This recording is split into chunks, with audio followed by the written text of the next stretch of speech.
Greetings everyone, and welcome to Let's Play The Legend of Zelda, A Link to the Past.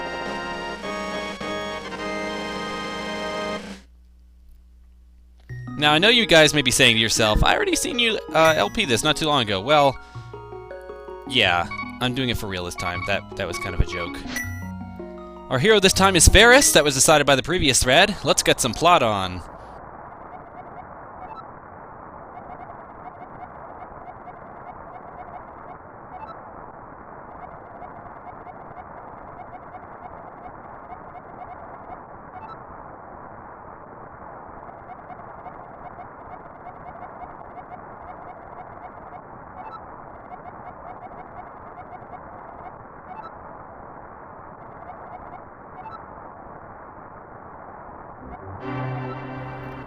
Yeah, sure, Dad, whatever you say. Actually, that's not our dad, that's supposed to be our uncle. But, like hell we're staying home, we only faked sick so that he wouldn't think we were out running off and up to no good. I will loot his chest, though. And it's a lamp! It's a lamp that we actually can't use yet because we need magic power for whatever reason. No worries, we'll, yeah, see. We'll get to that, though. Alright, so this game is the third Zelda game released. It is supposed to have been a prequel to the other two that existed, which is The Legend of Zelda on the NES and The Legend of Zelda 2, The Adventure of Link, also on the NES. That was back before a whole bunch of other games came and fucked up the timeline royally, so things were simpler back then. This game, however, it took the Zelda concept and it is just expanded. This is probably one of the most immersive, I would think, of the Zelda games, but I'm sure, you know, everyone's got their opinion on that. But this one's pretty big. Anyway, at the beginning, the Princess Zelda, she contacted us telepathically and said that she was holed up in the dungeon of the palace, so we're here. She doesn't really know what happened to the other girls, but we know where she is. Oh my god, no! Uncle, whatever your name is. We never got that, did we?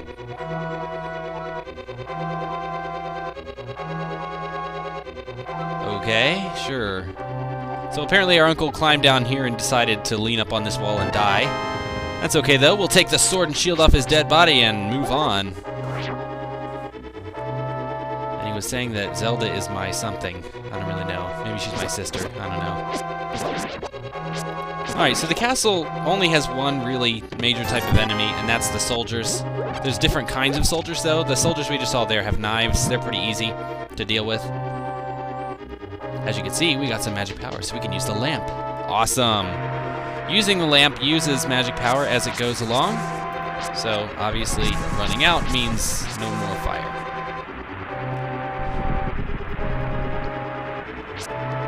We have some more knife knights out here. And then this is the other kind of knight. This one has a sword and shield. Ironically, you attack him by slicing his shield side. Oh shit, bees! Holy crap! Kill it with fire. Yeah, so there we go. Sometimes you can randomly find a bee in a bush or from hitting a tree. They chase you, and that's about it. But they can hurt you. Alright, so welcome to the palace proper. We know the Princess Zelda is hidden in here somewhere. Just not exactly sure where. Man, that's some bitchin' music. Alright, so this Zelda game took the concept of the first Zelda game, of the top-down perspective that we got in that one. Because if you all remember, the second Zelda game was kind of an experiment in the 2D platformer, side-scrolling type deal, and some would argue that it didn't work out very well for the Zelda franchise. Although I will always have a soft spot in my heart for Zelda 2.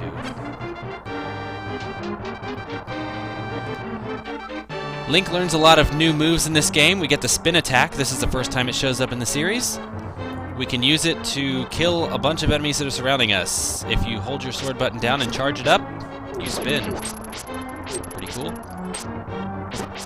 And before, when Link would slice his sword, he only really stabbed it in front of him, which kind of limited your killing powers. This one, though, he swings it in kind of a quarter swing motion in front of him. Opens up your killing possibilities quite a bit. What's out here?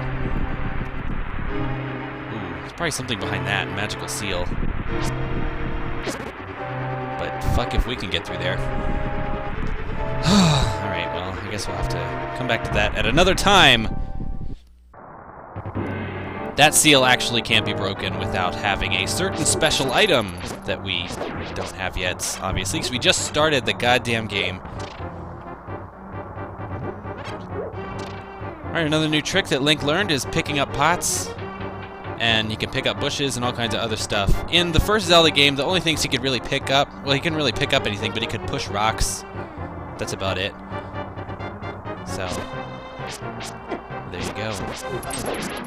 Sometimes fighting these knights in the short hallways is pretty bad, because getting to the right side of them can be kind of tricky sometimes. However, this castle's pretty generous with the hearts to refill your life with, so that's pretty good. Let's talk about the top there. All the way on the left with the green bar is a magic meter. That shows how much magic we have. The next square over is our current item that we have. The only item we have right now is the lamp, so that's what's selected. Next over is our rupees. And here's a map. We picked up a map, so every time you pick up a map, you can look at a map of the dungeon, see where you are. The light blue rooms are where you have been, and dark blue rooms are where you haven't been. Anyway, I was on the rupee. The rupee is next to the item, to the right. It shows us how many rupees we have. There aren't different sized wallets in this game, so you can just get up to 999 rupees right at the beginning. The next icon over is a bomb, and the next one over is arrows, and the next one over is a key.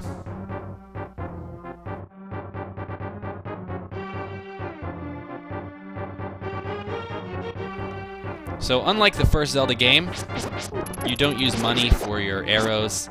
You have your own arrow counter. Also, our life is up there, but that's pretty obvious. Hell yeah. Alright, so we kill that guy, and we have access to this room over here.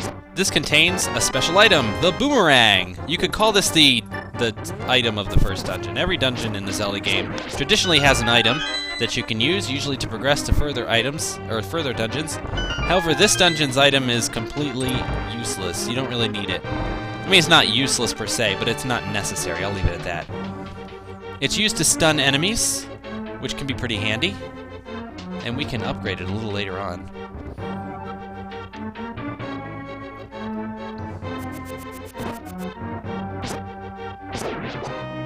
There we go. It'll pretty nicely.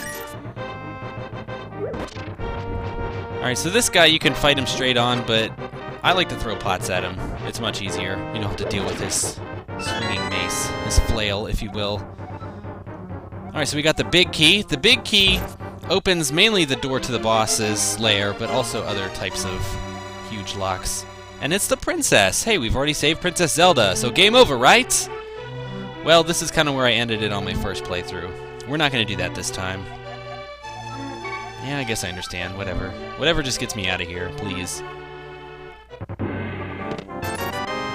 Alright, so our rescue mission has now become an escort mission. We need to get the princess out of this place, and she knows a secret passageway.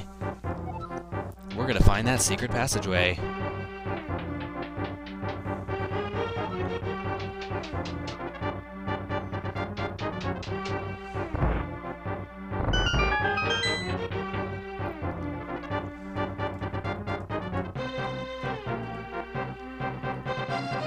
Now, one good thing about this dungeon is, well, not just this dungeon, but this game, is when you're going through a dungeon, if you've killed all the enemies in a room, sometimes they stay dead, which is pretty nice for trying to get out, especially with a princess following around.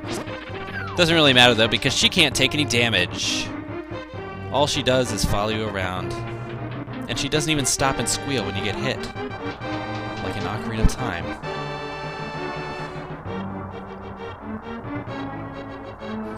Alright, so our goal is to get her to the throne room. The secret passage is actually right underneath of the throne. And for some reason we can't actually access it until we're with her. Whatever, I'm not going to question it.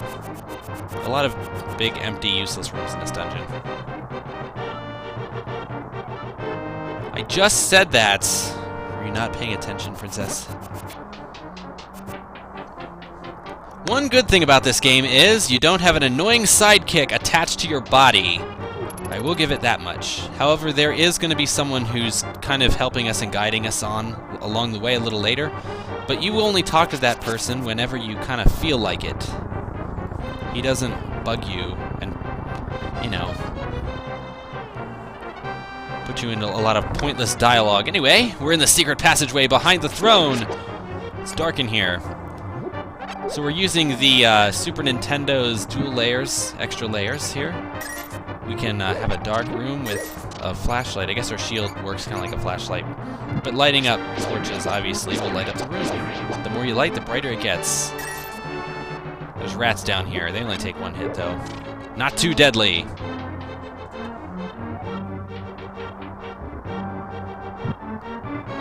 The snakes, however, take 2 hits. I guess it's just kind of a Zelda thing, is to have them take 2 hits. Funny thing, if you didn't know, they're actually called ropes in the manual. Not really sure why that is. I guess maybe they're snaky like a rope.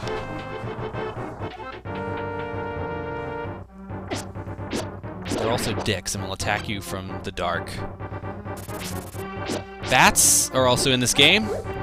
They're not, you know, that big of a deal. They don't really seek you out. They're just kind of hanging out. Not a big deal. They're also called keys in the manual. Not that that matters at all. I'm gonna call them bats, because fuck that. Ew!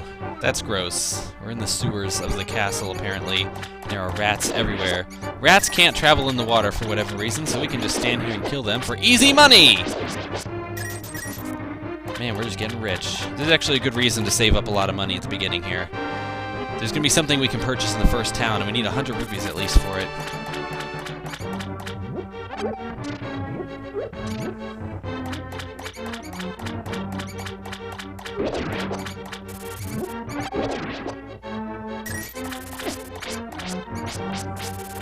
Fucking bats, God.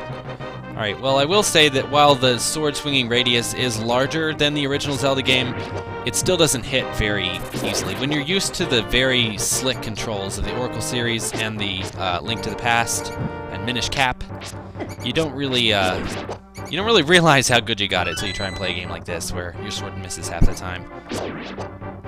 That's okay, though. It's not that bad. We're not poking it out of the front of our body.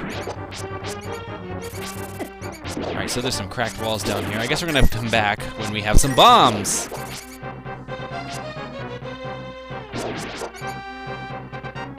Fucking rats, they just won't die. There we go. One of those can be pushed. And only one. Ooh, palette change for the dungeon? At least we're out of the sewers. I wonder where this is even going.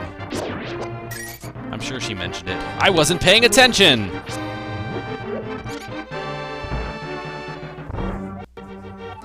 Which one? There's 2. Maybe this one. Holy shit, fuck you, princess! God damn it, what the hell? Alright. Pull the wrong one and snakes attack you. Pull the right one and you survive. One good thing about this, however, is that it's not like that Oracle game where you pulled the one and it was just luck-based and it kept changing. Here you just pull the other one and there you go. And now we're in the sanctuary! And how does that guy know our name? Or maybe he just knows us because we live in town. Whatever. I guess I have to do that. I didn't really... Oh, man. I just came to save the princess, man. I didn't want to do all that other shit.